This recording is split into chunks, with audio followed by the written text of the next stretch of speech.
si Moises Kung gikan sa mga kaliwat ni kung Jacob. original, kung Ang Ginoo nagpili usa ka tawo nga Dios nun nga nakapahimo sa tanan o gihigugma sa Dios ug sa mga tawo.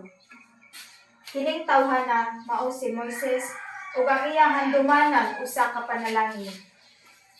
Ang Ginoo naghimo kaniya nga sama ka mahimayaon sa mga anghel ug naghimo kaniya nga kalisangan sa iyang mga kaaway. Dito sa Ehipto, ang katalagmang gipahangtang pinaagi sa iyang pagmando. Ang Ginoo naghimo nga ang mga hari mutahod kaniya.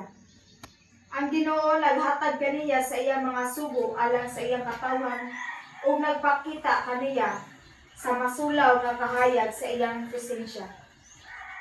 Ang Ginoo mipili kang Moises gikan sa tanang katawhan ug gihalad siya tungod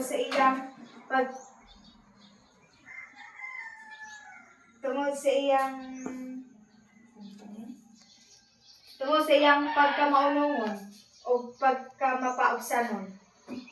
Ipabati sa Ginoo ang iyang tingog ngadto kang Moises o gidala niya siya ngadto sa mangitngit nga panganod diin sa inatubangay gihatagan niya si Moises sa mga sugo. Ang balaod nga naghatag og kinabuhi ug kahibalo aron itudlo ni Moises ang mga lagda sa kasabutan ngadto sa mga Israelita. Ang pulong sa Ginoo. Salamat.